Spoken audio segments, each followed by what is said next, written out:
Bonjour, alors aujourd'hui je vais vous présenter un problème que je viens de rencontrer qui est très bête mais qui est plutôt problématique, à savoir ça sert pour tous ceux qui ont des scies plongeantes, donc scies avec le rail, quelle que soit la marque, hein, je pense il y a pas de différence parce que le rail il est plus ou moins structuré de la même façon et qu'au bout d'un moment, vous rencontrez ce type de problème. Alors c'est très simple, j'ai vu ça vraiment par hasard, hein. Aujourd'hui j'essaye de couper, donc je vais vous montrer, j'essaye de couper une lame d'OSB, une planche d'OSB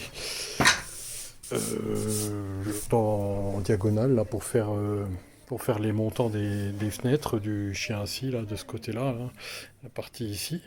Donc j'ai tracé ma ligne, hein. Et le problème qu'il y a, c'est que voilà, je vais vous montrer comme ça vous allez vite comprendre. Le problème il y a quand on arrive sur le ici, donc alors, je sais pas si vous voyez, je vais vous montrer. Voilà, quand on arrive ici, vous voyez le... Alors, si vous allez me dire, ah oui, c'est pas très important. Non, c'est pas très important pour ce type de montage, c'est vrai. Mais tout de suite, vous allez rencontrer ce problème-là.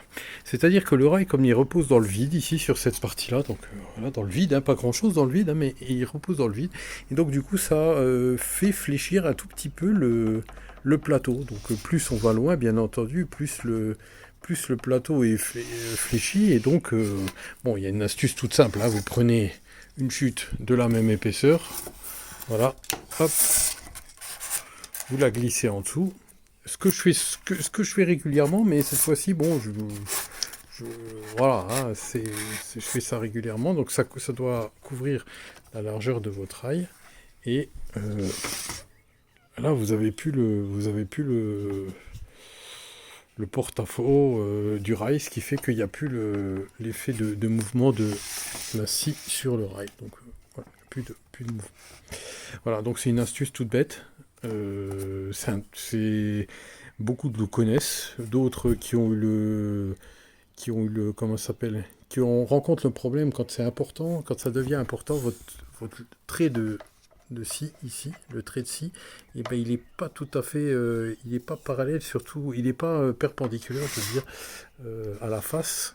Sur toute la longueur. Donc du coup, c'est un peu pénible, vous êtes obligé de refaire ça 15 fois. Et le problème s'accentue si vous utilisez comment ça s'appelle? Le serre-joint.